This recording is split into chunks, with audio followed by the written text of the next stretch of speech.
Welcome to daily fact newspaper analysis. आज हम discuss करेंगे 18 दिसंबर 2024 में जितने भी जो न्यूज़पेपर में न्यूज़ मेंशन्ड है वो किस तरह से जो है वो हमें प्रीलिम्स में हेल्प कर सकती है, प्लस साथ में मेंस का जो डाटा है वो हम किस तरह से टॉपिक के साथ लिंक कर सकते हैं। साथ में हमारा टारगेट ये भी रहेगा कि न्यूज़पेपर को किस तरह से जो है वो या किस अप्रोच के साथ पढ़ा जा सकता है।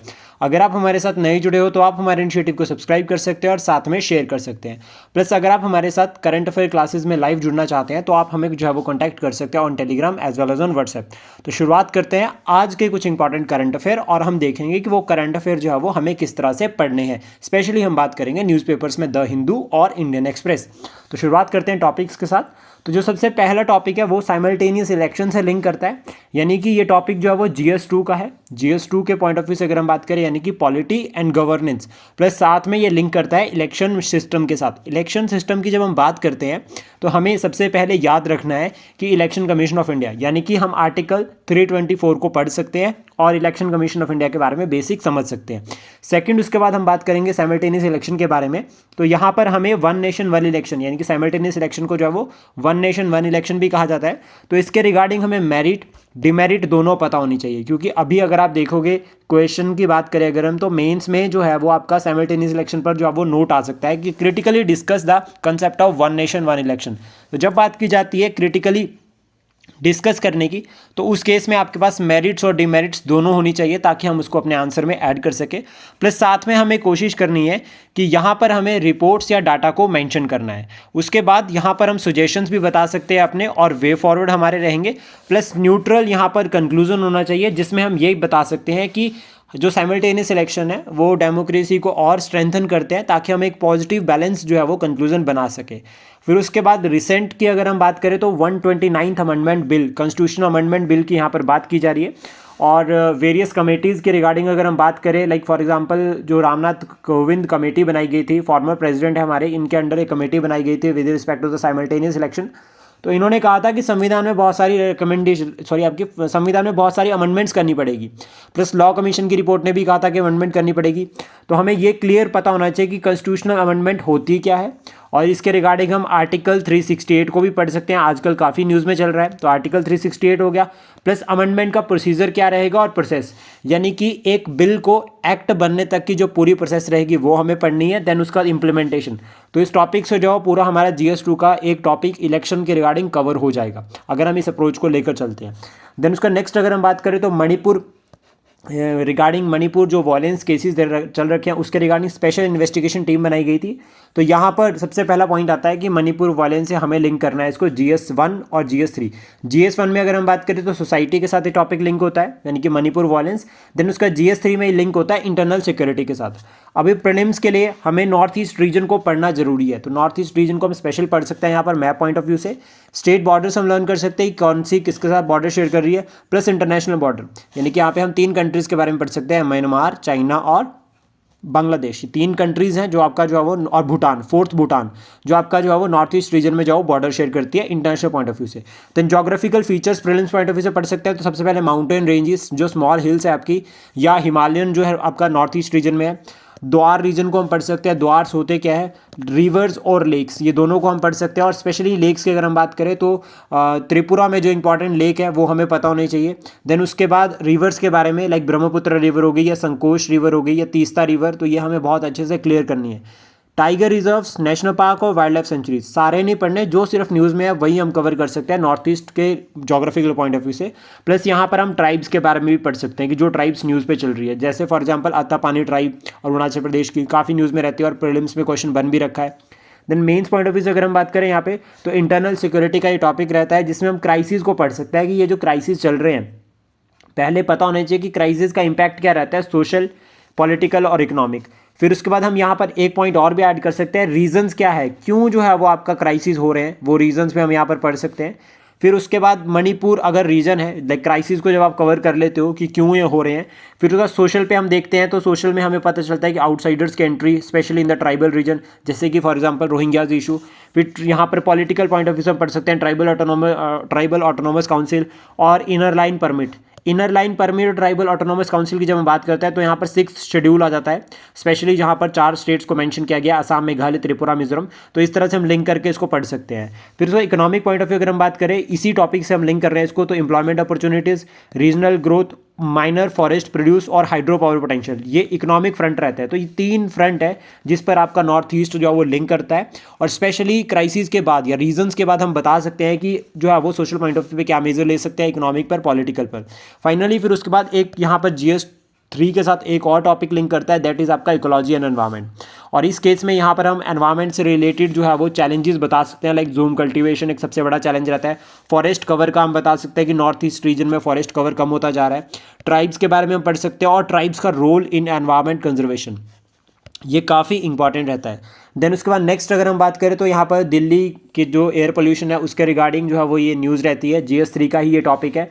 और इसमें अगर हम बात करें तो सबसे पहले रीजंस पता होने चाहिए। तो बेसिक रीजंस की अगर हम बात करें तो एमिशन, व्हीकल एमिशन हो रहा है जो, ठीक है, स्टबल बर्निंग एक इशू है। सेकंड उसके बाद यहाँ पर नेचुरल में हम बता सकते हैं, नेचुरल में आप फॉग बता सकते हैं, नेचुरल फैक्टर्स जो रिस्पॉन्सिबल है, फॉग, लेसर एयर मूवमेंट, या फिर जो लैंडलॉक्ड रीजन है दिल्ली वाला रीजन, तो वहाँ तक जो है वो आपका समुद्र वाली यानी कि ओशनिक इन्फ्लुएंसेस जो है वो नहीं पहुँचती है, ये भी एक इफेक्ट रहता है। और उसके बाद दिल्ली में जो फायर क्रैकर्स है इसको आप नेचुरल या आप एंथ्रोपोजेनिक में इंक्लूड कर सकते हैं। और हाउस होल्ड पोल्यूशन, ये भी एक कंसर्न रहता है। फिर उसके बाद यहाँ पर गवर्नमेंट, अभी रीजंस हमने पढ़ लिए, देन इम्पैक्ट भी आप बता सकते हैं कि क्या इम्पैक्ट रहता है दिल्ली एयर पोल्यूशन का। तो यहाँ पर आपको डाटा ऐड करना पड़ेगा। आप बता सकते हैं हेल्थ क्राइसिस, या आप बता सकते हैं अनएम्प्लॉयमेंट, या आप बता सकते हैं लाइवलीहुड कंसर्न हो जाता है, specially for the daily wages earners. ये काफ़ी न्यूज़ में भी रह रहा था। गवर्नमेंट इनिशिएटिव, तो सबसे पहला सेंट्रल पोल्यूशन कंट्रोल बोर्ड। तो यहाँ पर आप शॉर्ट टर्म और लॉन्ग टर्म दोनों साथ में बता सकते हैं। शॉर्ट टर्म में अगर हम बात करें तो जैसे कि आपका ऑनलाइन स्कूल्स हो गए, या फिर ऑड इवन पॉलिसी हो गई, या फिर आप बता सकते हैं घरों से बाहर नहीं निकलने दे रहे, वर्क फ्रॉम होम, ये सभी शॉर्ट टर्म हो गए। देन उसका इलेक्ट्रिक व्हीकल को प्रमोशन, ये लॉन्ग टर्म मेजर आप बता सकते हैं। ग्रीन हाईवेज बनाना, ये भी एक टारगेट रह सकता है सरकार का, ये हम बता सकते हैं सरकार ऐसा कर रही है। इनिशिएटिव्स फॉर स्टबल बर्निंग को जो रोकने के लिए इनिशिएटिव्स उनके रिगार्डिंग जो है वो यहाँ पर सरकार को लेकर आने चाहिए। सुजेशंस हमारी तरफ से रहने चाहिए। तो सुजेशंस में हम बता सकते हैं कि पीपल टू पीपल कॉपरेशन यहाँ पर रहेगा, पीपल सेंट्रिक पॉलिसीज रहनी चाहिए, बॉटम अप अप्रोच हमारी होनी चाहिए। प्लस जब हम कंक्लूजन की यहाँ पे बात करते हैं तो हमें हमारा जो विजन है नेट जीरो एमिशन का 2070, उसको जो है वो अपने यहाँ पर जो है वो इंक्लूड करना चाहिए आंसर में, ताकि जो है वो दिल्ली एयर पोल्यूशन के रिगार्डिंग हमारा जो आंसर है उसका कंक्लूजन और बेहतर बन जाए। देन उसके बाद नेक्स्ट टॉपिक जो है वो GS2 से रहेगा, वो रहेगा सुप्रीम कोर्ट कॉलेजियम। और जब से जो वो जस्टिस यादव की स्पीच हो रखी है उनके, उसके बाद जो है वो काफ़ी जो है वो कंसर्न रह रहे हैं। एक तो इम्पीचमेंट वाला टॉपिक न्यूज़ में रह रहा है, प्लस साथ में यहाँ पर याद रखना है कि इन्होंने जो स्पीच दी थी वो यूनिफॉर्म सिविल कोड के रिगार्डिंग दे रखी है। तो यूनिफॉर्म सिविल कोड भी इंपॉर्टेंट हो जाता है, UCC। देन उसके बाद यहाँ पर आप कमेंट बॉक्स में बता सकते हैं कि कौन सा आर्टिकल जो है वो हमारे संविधान का यूनिफॉर्म सिविल कोड के साथ लिंक करता है। GS2 के पॉइंट ऑफ व्यू से अगर हम बात करें तो सबसे पहला हमें टॉपिक पढ़ना है इम्पीचमेंट ऑफ जजेस, बहुत इंपॉर्टेंट रहता है। और इसके रिगार्डिंग हम ऑलरेडी कवर कर चुके हैं, आप चेक कर सकते हैं हमारी करंट अफेयर की क्लासेज जो यूट्यूब पर अपलोडेड है। देन उसका सुप्रीम कोर्ट को पढ़ना जरूरी रहेगा। सुप्रीम कोर्ट के बारे में बेसिक पढ़ सकते हैं, जैसे फॉर एग्जांपल एक आर्टिकल 124, प्लस साथ में बता सकते हैं कि सुप्रीम कोर्ट जो है वो एक इंपॉर्टेंट पिलर है, लाइक आपका एग्जीक्यूटिव, लेजिस्लेटिव एंड जुडिशरी। तो जुडिशरी ये एक तरह से चेक एंड बैलेंसेस को प्रमोट करता है, जिसमें जो पावर आती है that is judicial review power, ये इंपॉर्टेंट रहेगा। जजेस अपॉइंटमेंट एक अनदर यहाँ पर टॉपिक रहता है कि जो जजेस की अपॉइंटमेंट करते हैं वो प्रेसिडेंट ऑफ इंडिया करते हैं कलीजियम सिस्टम की रिकमेंडेशन पे। तो यहाँ पर 4+1 का जो आपका कलीजियम सिस्टम का पूरा जो है वो सिस्टम रहता है, ये यानी कि ऑर्गेनाइजेशन है जिसमें 4+1 यानी कि आपका 4 सीनियर मोस्ट जजेस होंगे और एक CGI होंगे। फिर रिलेटेड केसेस पढ़ने हैं कि किस तरह से जो है आपका कलीजियम सिस्टम इवॉल्व हुआ। फिर उसके बाद एक और टॉपिक हम पढ़ सकते हैं that is national judicial appointment commission. National judicial appointment commission के बारे में पढ़ सकते हैं और सुप्रीम कोर्ट ने उसको स्टक डाउन भी किया है with respect to the independence of judiciary. तो कहा था कि जुडिशरी की जो इंडिपेंडेंस है वो डेमोक्रेसी के लिए काफ़ी इंपॉर्टेंट है, और नेशनल जुडिशियल अपॉइंटमेंट कमीशन क्या करता है, जो आपका इंडिपेंडेंस है उसको इफेक्ट करता है। तो इसके रिगार्डिंग हम एक आर्टिकल भी पढ़ सकते हैं दैट इज आर्टिकल 50, बहुत ज़्यादा इंपॉर्टेंट आर्टिकल है जो सेपरेट करता है एग्जीक्यूटिव को जुडिशरी से, या जुडिशरी एग्जीक्यूटिव को, दोनों को सेपरेट करता है, और ये DPSP का आर्टिकल है। देन उसका नेक्स्ट टॉपिक अगर हम बात करें तो आर्टिक टुंड्रा के रिगार्डिंग है कि आर्टिक टुंड्रा जो है वो एमिट कर रहा है more carbon than its absorb, कि जितनी ऑब्जर्व नहीं करता उतनी जो है वो ये जो है वो एमिट कर रहा है। तो ये बहुत ज़्यादा इंपॉर्टेंट रहेगा। तो ये GS3 का टॉपिक है और मेंस पॉइंट ऑफ व्यू से हमें टॉपिक पढ़ना है। तो यहाँ पर जो की पॉइंट्स हमें लिंक करने हैं, सबसे पहले तो आर्टिक रीजन को हम पढ़ सकते हैं, प्लस साथ में आर्टिक रीजन के रिगार्डिंग हमें जोग्राफिकल कंडीशंस, वहाँ का क्लाइमेट कैसा है, वो सभी हमें पता होना चाहिए। तो ये टॉपिक जो है वो फिर हमारे पास GS1 से भी लिंक कर जाएगा। देन यहाँ पर की पॉइंट्स जो हमें यहाँ से मिलेंगे, इस एडिटोरियल से मिलेंगे, आज के न्यूज़पेपर में मेंशन है ये। तो यहाँ पर टुंड्रा रीजन को हम पढ़ सकते हैं। फिर आर्टिक रीजन और आर्टिक काउंसिल, आर्टिक रीजन है क्या, कौन सा रीजन है, और आर्टिक काउंसिल कितने इसमें मेंबर्स है, फाउंडिंग ईयर कब का है, प्लस साथ में आर्टिक रीजन और भारत का क्या जो है वो इनिशिएटिव है with respect to the Arctic region, research and development के रिगार्डिंग इनिशिएटिव्स हम पूरे पढ़ सकते हैं। फिर उसके बाद यहाँ पर एक टॉपिक हम और पढ़ सकते हैं, that is greenhouse gases, और ग्रीन हाउस गैसेज को पढ़ना काफ़ी इंपॉर्टेंट रहता है with respect to the climate change. फिर आर्टिक रीजन के रिगार्डिंग इनिशिएटिव्स वर्ल्ड लेवल पर, जिसमें हम कन्वेंशंस या फिर कमिटीज़ या फिर हमारे जो रिसर्च प्रोजेक्ट है उनको हम यहाँ पर कवर कर सकते हैं। रिसेंट चैलेंजेस में आप ग्रीन हाउस गैसेज को कवर कर सकते हैं with respect to the Arctic. Melting of glacier एक सबसे बड़ा कंसर्न है, ग्लोबल वार्मिंग, क्लाइमेट चेंज, ये सभी बेसिक पॉइंट्स है जो आपस में लिंक करते हैं और हम इनको साथ के साथ में पढ़ सकते हैं। जब हम इस तरह के अप्रोच को लेकर चलते हैं तो एक तो हमारा करंट प्रिपेयर हो रहा है, सेकंड देखो मैक्सिमम टॉपिक्स जो रहते हैं वो GS2 और GS3 के रहते हैं न्यूज़पेपर में। तो उससे क्या होता है कि GS2 और GS3 को पढ़ने की जो हमारी अप्रोच है वो बिल्कुल करंट बेस्ड हो जाएगी। और जो हमने ये इनिशिएटिव शुरू किया है इसमें हम टॉपिक्स को समझ रहे हैं कि टॉपिक हमें किस तरह से हेल्प कर सकता है, प्लस क्वेश्चंस भी देख रहे हैं कि क्वेश्चन कैसे कैसे बन सकते हैं, और हर टॉपिक से ऑलमोस्ट हम एक इंट्रोडक्शन, वे फॉरवर्ड, आपके चैलेंजेस और फिर एक कंक्लूजन बना ही रहे हैं। तो इस तरह से जो है वो आंसर स्ट्रक्चरिंग भी हम साथ के साथ में कर रहे हैं, तो हमारा मेंस का भी जो है वो टारगेट साथ में पूरा होता है। नेक्स्ट टॉपिक की अगर हम बात करें यहाँ पर, तो सुप्रीम कोर्ट ने जो है वो डायरेक्शंस प्रोवाइड दी है, डायरेक्शंस दिए टू कब इलीगल कंस्ट्रक्शन। इलीगल कंस्ट्रक्शन आज के टाइम का सबसे बड़ी प्रॉब्लम है और एंथ्रोपोजेनिक प्रॉब्लम है, नेचुरल नहीं है, एंथ्रोपोजेनिक प्रॉब्लम है। टॉपिक लिंक करता है GS3 के साथ। इलीगल कंस्ट्रक्शन, सबसे पहले तो कारण पता होनी चाहिए कि क्यों जो है वो इलीगल कंस्ट्रक्शन हो रही है। जब कारण की हम बात करते हैं तो हमेशा हमारे पास डाटा होना चाहिए, और डाटा ऐसा नहीं है कि आप डायरेक्ट डाटा ऐड कर दो कि फॉर एग्जाम्पल कि 1000 बिल्डिंग जो है वो आपका जो है इलीगली बनी है। आपको बताना है, एक रेफरेंस होना चाहिए उस डाटे का, ताकि जो हमारा जो डाटा हम मेंशन कर रहे हैं उसका हम एक प्रॉपर ऑथेंटिक सोर्स बनाएं। देन उसके बाद यहाँ पर इलीगल कंस्ट्रक्शन के रिगार्डिंग इंपैक्ट और कॉन्सिक्वेंसेज क्या रहते हैं वो हम बता सकते हैं। गवर्नमेंट के क्या इनिशिएटिव्स है वो हम यहाँ पर इंक्लूड कर सकते हैं। वे फॉरवर्ड हम बता सकते हैं, प्लस हमें यहाँ पर जो कंक्लूजन बनाना है, अभी देखो पहले हमने बात की थी 2070 की कि हमारा जो नेट जीरो टारगेट है, अब यहाँ पर हम ऐड कर सकते हैं जो हमारा डेवलप्ड कंट्री बनने का विजन है 2047 तक, उसको हम बता सकते हैं, और इसमें हम लिख भी सकते हैं @अमृतकाल।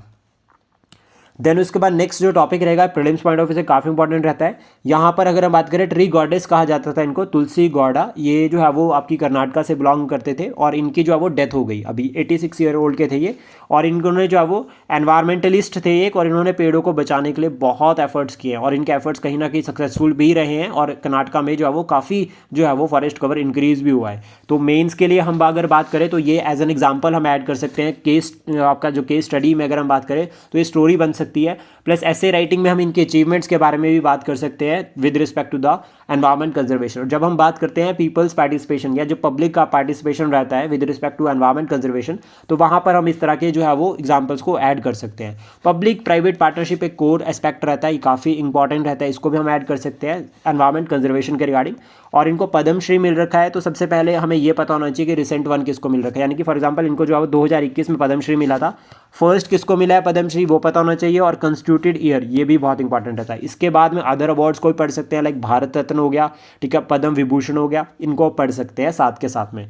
देन मिलिट्री अवार्ड्स या जो हमारे पीस टाइम अवार्ड रहते हैं, अशोक चक्र, कीर्ति चक्र, तो ये भी, शौर्य चक्र, ये भी हम साथ के साथ में जो है लर्न या रिवाइज कर सकते हैं बेसिक अप्रोच के साथ। देन उसके बाद नेक्स्ट अगर हम बात करें तो ये कहीं ना कहीं हमारे जो होम मिनिस्टर है, union home minister Nitin Gadkari ji, उन्होंने ये कहा है कि मेड इन इंडिया मतलब deploy made in India machinery to reduce infra project cost. मान लीजिए मशीनरीज को हम बाहर से इंपोर्ट करते हैं तो उस केस में हमें ज़्यादा पैसा पे करना पड़ता है, तो यहाँ पर इन्होंने कहा कि अभी मेड इन इंडिया यानी कि हमारे यहाँ की इंडस्ट्रीज़ को जो है वो आप जो है वो यूज़ करो। अब इंडस्ट्रीज़ किस में आती है, वो आते हैं कैपिटल गुड्स में। कैपिटल गुड्स काफ़ी इंपॉर्टेंट रहते हैं, तो यानी कि सिंपल ये कहा जा रहा है कि कैपिटल गुड्स भी अब हमारे अपने ही होने चाहिए। टॉपिक लिंक करता है GS3 के साथ। इंफ्रास्ट्रक्चरल डेवलपमेंट से जो है वो यहाँ पर हम मेन टॉपिक बना सकते हैं, और इसमें गवर्नमेंट के प्रोजेक्ट क्या है प्लस गवर्नमेंट के अचीवमेंट्स साथ में पढ़ना जरूरी रहेगा, काफ़ी इंपॉर्टेंट रहता है, क्योंकि 1947 के बाद हमने काफ़ी इन्वेस्टमेंट किया कैपिटल गुड्स में, तो अचीवमेंट्स को मेंशन करना काफ़ी इंपॉर्टेंट रहेगा। देन उसका चैलेंजेस हम बता सकते हैं कि क्या जो है वो अभी समस्याएं यहाँ पर है, और चैलेंजेस जब भी हम बताते हैं तो हमारे पास वे फॉरवर्ड होने चाहिए। फिर उसका मेड इन इंडिया की अगर हम यहाँ पे बात करें तो इकोनॉमिक नेशनलिज्म से लिंक करता है ये। इकोनॉमिक नेशनलिज्म यानी कि अपनी इकोनॉमिक की तरफ जो है वो ज़्यादा ध्यान देना एज कम्पेयर टू अदर। सबसे पहले अपनी इकोनॉमी के बारे में सोचना। इसको कहीं ना कहीं अभी ग्लोबलाइजेशन के लिए कंसर्न भी माना गया है इकोनॉमिक नेशनलिज्म को। और हमारे यहाँ पर जो इकोनॉमिक नेशनलिज्म में अभी कंसेप्ट चल रहा है दैट इज़ आत्मनिर्भर भारत अभियान। देन मेरिट्स और डिमेरिट्स हम इसके पढ़ सकते हैं कि क्या मेरिट्स है। मेरिट्स मतलब पॉजिटिव पॉइंट्स, डिमेरिट्स मतलब चैलेंजेस। फिर वे फॉरवर्ड हमारे रहेंगे कि क्या हमारी तरफ से सजेशंस हो सकते हैं। फाइनली फिर हम इसको कंक्लूड कर सकते हैं और कंक्लूजन में हमारा जो है एक पॉजिटिव या फ्यूचर विजन होना चाहिए। कंक्लूजन न्यूट्रल या पॉजिटिव होना चाहिए, प्लस साथ में हमारा फ्यूचर विजन होना चाहिए। और फ्यूचर विजन में हम यहाँ पर 2047 को ऐड कर सकते हैं, एक डेवलप्ड कंट्री बनने का विजन। देन उसके बाद नेक्स्ट अगर हम बात करें तो हमारे जो नेशनल सिक्योरिटी एडवाइजर है अजीत डोवाल जी, वो अभी चाइना में गए हैं। अभी जब चाइना गए हैं तो ये टॉपिक जो है वो लिंक करता है आईआर के साथ, यानी कि GS2 का टॉपिक रहेगा। इंडिया और चाइना के बीच में हिस्टोरिकल बैकग्राउंड हमें बिल्कुल क्लियर होना चाहिए, जैसे for example Buddhism and Jainism, सबसे पहला पॉइंट। देन उसका अशोका का एक्सपेंशन, अशोका ने जो है वो एक्सपेंशन किया, तो उनकी एक्सपेंशन पॉलिसी दो तरह की थी। एक तो वॉर, जो कलिंग वॉर से पहले जो उन्होंने पॉलिसी को अडॉप्ट किया था। देन उसका सेकंड जो उनकी पॉलिसी थी वो थी रिलीजियस एक्सपेंशन या फिर आइडियोलॉजिकल एक्सपेंशन। तो इसमें फॉरेनर ट्रेवल्स को हम ऐड कर सकते हैं, प्लस साथ में इन्वेजन्स को भी, कि जो आपके इन्वेजन्स हो रखे हैं फ्रॉम चाइना साइड, लाइक आपका अगर हम बात करें डिफरेंट लाइक मंगोल हो गया, या फिर आपके जो है वो अदर पॉइंट्स हो गए जो यहाँ से जो है वो इन्वेड करते हैं। देन यहाँ पर मंगोल काफ़ी इंपॉर्टेंट रहते हैं, प्लस साथ में आप चंगेज़ खान वाला पॉइंट भी आप यहाँ पर ऐड कर सकते हैं। और फॉरेनर्स ट्रेवल्स आप हुइन सेंग के बारे में पढ़ सकते हैं यहाँ पर, वो इंपॉर्टेंट रहता है। देन उसके बाद हिस्टोरिकल बैकग्राउंड में जो दूसरा पॉइंट हम बता सकते हैं एंशिएंट मिडिवल के बाद, दैट इज़ आपका ब्रिटिश एंड चाइना। सोसाइटी का पॉइंट ऑफ व्यू से याद रखना बुद्धिज्म एंड जैनिज्म को कवर करना काफ़ी इंपॉर्टेंट रहता है। और ब्रिटिश पॉइंट ऑफ व्यू से या मॉडर्न पॉइंट ऑफ व्यू से ब्रिटिश एंड चाइना, तो इसमें 1914 का आपका बाउंड्री कमीशन मैकमोहन लाइन, इसको कवर करना जरूरी रहेगा। फिर उसके बाद वर्ल्ड वॉर्स 1 और 2 में चाइना का क्या रोल रहता है, हम साथ के साथ में पढ़ सकते हैं। फिर प्रेजेंट टाइम भी अगर हम आफ्टर इंडिपेंडेंस या इंडियन इंडिपेंडेंस और इंडियन इंडिपेंडेंस के बाद 1990 के रिफॉर्म्स। फिर अभी यहाँ पर हमें याद रखना है कि प्रेजेंट टाइम में भी लिंक करना काफ़ी ज़रूरी है। तो social economic and political, social economic political plus diplomatic strategy हमारी क्या है, डिप्लोमेटिक या फिर स्ट्रेटेजिक। और फिर इंटरनेशनल में अगर हम बात करें तो ब्रिक्स, शंघाई कॉर्पोरेशन ऑर्गेनाइजेशन, दो इंपॉर्टेंट रहते हैं। United nation security council UNSC का भी जो है वो चाइना परमानेंट मेंबर है। सोशल पॉइंट ऑफ व्यू से अगर हम बात करें तो बुद्धिज्म अगेन यहाँ पर आ जाता है, प्लस इंडियन जो वहाँ पढ़ने जाते हैं और वहाँ के चाइनीज़ जो स्टूडेंट जो भारत में पढ़ने के लिए आते हैं। इकोनॉमिक पॉइंट ऑफ व्यू से अगर हम बात करें तो ट्रेड एंड कॉमर्स, जिसमें ट्रेड डेफिसिट देखा जाता है, तो ये कंसर्न है हमारे लिए। डिप्लोमेटिक और स्ट्रेटेजिक में हम एक तो बॉर्डर टॉक्स को बता सकते हैं, प्लस साथ में हम बता सकते हैं कि इंटरनेशनल फॉरम्स पे दोनों जो है वो पार्टिसिपेट करते हैं। देन चैलेंजेस हम बता सकते हैं, तो चैलेंजेस सबसे पहला Indian Ocean region, belt and road initiative, South China Sea और बॉर्डर इशूज़। ये 4 इंपॉर्टेंट पॉइंट्स हैं जिनके अराउंड चैलेंजेस आपके सारे के सारे घूमते हैं। फिर आप वे फॉरवर्ड भी बता सकते हैं। इंडियन ओशन रीजन की अगर हम बात करें यहाँ पे, तो इंडियन ओशन रीजन को हम सिंपली लिंक कर सकते हैं एक कंसेप्ट के साथ जो काफ़ी इंपॉर्टेंट रहता है। और बेल्ट एंड रोड इनिशिएटिव भी यहाँ पर काफ़ी इंपॉर्टेंट रहता है। और बेल्ट एंड रोड इनिशिएटिव की अगर हम बात करें तो रिसेंटली नेपाल ने भी ज्वाइन किया है ऑलरेडी। श्रीलंका और जो है वो आपका पाकिस्तान मेंबर ऑलरेडी थे पहले। अभी एक पॉइंट और समझो, श्रीलंका के प्रेसिडेंट जो है वो अभी भारत आ रखे हैं और भारत के बाद जो है वो चाइना जाएंगे। तो कहीं ना कहीं दोनों कंट्रीज़ के साथ श्रीलंका जो है वो भी रिलेशंस बनाने की सोच रहा है। तो हमारे लिए इंपॉर्टेंट रहेगा with respect to the China और श्रीलंका की जो अभी कॉपरेशन है उसको हमने अपने पूरे माइंड में रखना है। देन उसके बाद नेक्स्ट टॉपिक की अगर हम बात करें तो ये रोहिंग्यास के साथ लिंक करता है। और रोहिंग्यास जो है वो अभी इंटरनेशनल इशू बन चुका है, स्पेशली अगर हम बात करें मतलब ह्यूमन राइट्स के रिगार्डिंग। तो यहाँ पर ये टॉपिक GS1 और GS3 के साथ लिंक करेगा। GS1 में अगर हम बात करें तो सोसाइटी, और GS3 में अगर हम बात करें तो इंटरनल सिक्योरिटी। अभी यहाँ पर इश्यूज़ हमें पढ़ने हैं कि क्या क्या है, कारण है, लाइक रीजंस क्या रहते हैं रोहिंग्यास के रिगार्डिंग, और उनका इम्पैक्ट क्या है ऑन इंडिया और वर्ल्ड, दोनों साथ में यहाँ पर पढ़ना जरूरी रहेगा। देन हमारे एंड से सोल्यूशन होने चाहिए जिसमें हम गवर्नमेंट की साइड से मेजर्स बता सकते हैं, प्लस साथ में हमारे सजेशंस हम बता सकते हैं। प्लस हमें कंक्लूजन जो है वो ह्यूमन वैल्यूज़ पर लेकर जाना है इस टॉपिक के रिगार्डिंग। अगर हम इस टॉपिक को लिख रहे हैं तो हमें कंक्लूजन जो है वो ह्यूमन वैल्यूज़ पर लेकर जाना है। देन उसके बाद नेक्स्ट अगर हम बात करें यहाँ पे, तो ये न्यू एजुकेशन पॉलिसी के साथ लिंक करता है। ये टॉपिक GS1, GS2 और GS3 तीनों के लिए इंपॉर्टेंट रहता है। एज एन एग्जाम्पल हम इसको ऐड कर सकते हैं GS1 में भी, GS2 और GS3। GS1 में सोसाइटी का सोसाइटी में जो है एज एन एग्जाम्पल ऐड कर सकते हैं। GS2 में हम गवर्नेंस पॉलिसीज़ में ऐड कर सकते हैं, और GS3 में हम एजुकेशन पॉइंट ऑफ व्यू से देख सकते हैं।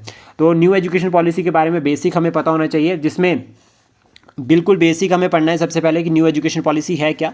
देन उसके बाद यहाँ पे हमें हिस्टोरिकल बैकग्राउंड जो है वो पढ़ना चाहिए, बहुत इंपॉर्टेंट रहता है। तो यहाँ पे हम पढ़ सकते हैं कि ब्रिटिश कंपनी रूल जो था भारत में उससे लेकर 1947 तक हमारा एजुकेशन स्ट्रक्चर कैसा था, सबसे पहले तो हमें ये पता होना चाहिए।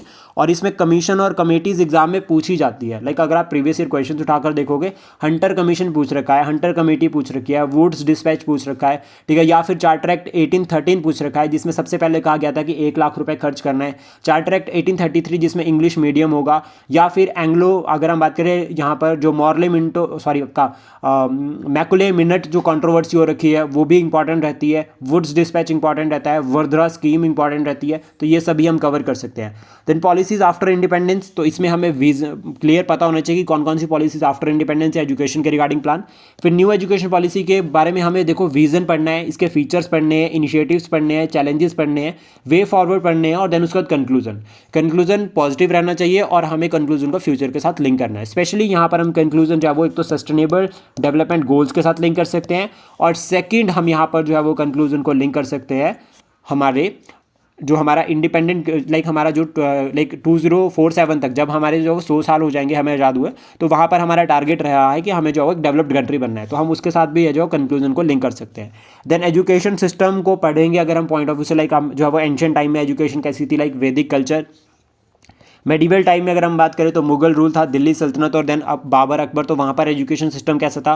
फिर मॉडर्न टाइम में अगर हम बात करें तो बिफोर इंडिपेंडेंस और आफ्टर इंडिपेंडेंस, दो पॉइंट ऑफ व्यू से। फिर उसके बाद एजुकेशन का रोल क्या रहता है हमें वो भी पढ़ना है, specially after independence social, political और इकोनॉमिक। अगर हम बिफोर इंडिपेंडेंस पढ़ना चाहते हैं तो हम यहाँ पर फ्रीडम स्ट्रगल में रोल पढ़ सकते हैं एजुकेशन का क्या था। देन उसके बाद चैलेंजेस क्या रह रहे हैं प्रेजेंट टाइम में और सजेशंस हमारे क्या रह रहे हैं, फिर हम कंक्लूड भी इसको कर सकते हैं। उसके बाद हमारा जो लास्ट टॉपिक रहेगा वो रहेगा मनरेगा के रिगार्डिंग। मनरेगा की अगर हम बात करें यहाँ पर, तो सबसे पहले हमें बेसिक पता होना चाहिए कि स्कीम कब लॉन्च की गई है, क्योंकि कहीं ना कहीं मनरेगा काफ़ी न्यूज़ में चल रहा है विद रिस्पेक्ट टू द यहाँ पर जो है वो जॉब कार्ड्स के रिगार्डिंग काफ़ी न्यूज़ में आ रखा था कि बहुत लोगों के जो है वो जॉब कार्ड्स कैंसिल हुए हैं, तो उसके बाद जो है वो काफ़ी लगातार न्यूज़ में रह रहा है। तो रोल सबसे पहले बेसिक में हमें पता होना चाहिए कि मनरेगा कब कौन सी ईयर में लॉन्च की थी, स्कीम ईयर भी पूछा जा सकता है। देन उसके बाद रोल हमें पढ़ना है तो सोशल पॉइंट ऑफ व्यू से और इकोनॉमिक पॉइंट ऑफ व्यू से। सोशल में अगर हम बात करें तो इक्वालिटी प्रमोट करता है और women empowerment. Economic point of view से अगर हम बात करें तो एम्प्लॉयमेंट जनरेट करता है और जो रीजनल ग्रोथ है उसको प्रमोट करता है, स्पेशली अगर हम बात करें रूरल एरियाज। फिर उसका चैलेंजेस क्या रहता है मनरेगा के रिगार्डिंग, सजेशंस क्या रहते हैं और कंक्लूजन। तो जब चैलेंजेस की अगर हम बात करते हैं तो रिसेंट जो इशू है उसको हम यहाँ पर बता सकते हैं, और कंक्लूजन जो है वो हमारा मनरेगा के रिगार्डिंग रहना चाहिए। और मनरेगा का जो कंक्लूजन है उसमें जो है वो हम एसडीजीज को भी ऐड कर सकते हैं, sustainable development goal, for example like poverty elimination, या फिर अगर हम बात करें रीजनल डेवलपमेंट। साथ में हम इसको जो है वो अगर हम बता सकते हैं कि अगर भारत को एक डेवलप्ड कंट्री बनना है तो उसके लिए रीजन्स को डेवलप्ड होना बहुत जरूरी है। फिर उसका नेक्स्ट जो टॉपिक हमारा रहेगा यहीं पर, वो हम एमएसपी के बारे में पढ़ सकते हैं। एमएसपी के लीगल स्टेटस के बारे में जो है वो बात की जा रही है, प्लस यहाँ पर पार्लियामेंट्री जो स्टैंडिंग कमेटीज़ है उनको भी पढ़ना इंपॉर्टेंट रहेगा कि पार्लियामेंट्री स्टैंडिंग कमेटीज़ होती क्या है। एमएसपी क्या है, मिनिमम सपोर्ट प्राइस, कब इंट्रोड्यूस हुआ था, क्या इनिशिएटिव है, क्या चैलेंजेस है, प्रॉपर पूरा डिटेल में पता होना चाहिए। फार्मर्स एगिटेशन जो अभी रिसेंटली अगर हमने देखे तो पहले जो कोविड टाइम से जो है वो फार्म एगिटेशन, फार्म मूवमेंट बहुत बड़ी जो है वो लॉन्च की गई थी ऑन द गांधीयन वैल्यूज़। देन उसके बाद अभी रिसेंट वाला इशू भी हम पढ़ सकते हैं कि फार्मर्स के रिगार्डिंग क्या क्या जो वो फार्मर्स क्या क्या चैलेंजेस फेस कर रहे हैं और क्यों वो जो है वो बार बार एमएसपी की डिमांड कर रहे हैं।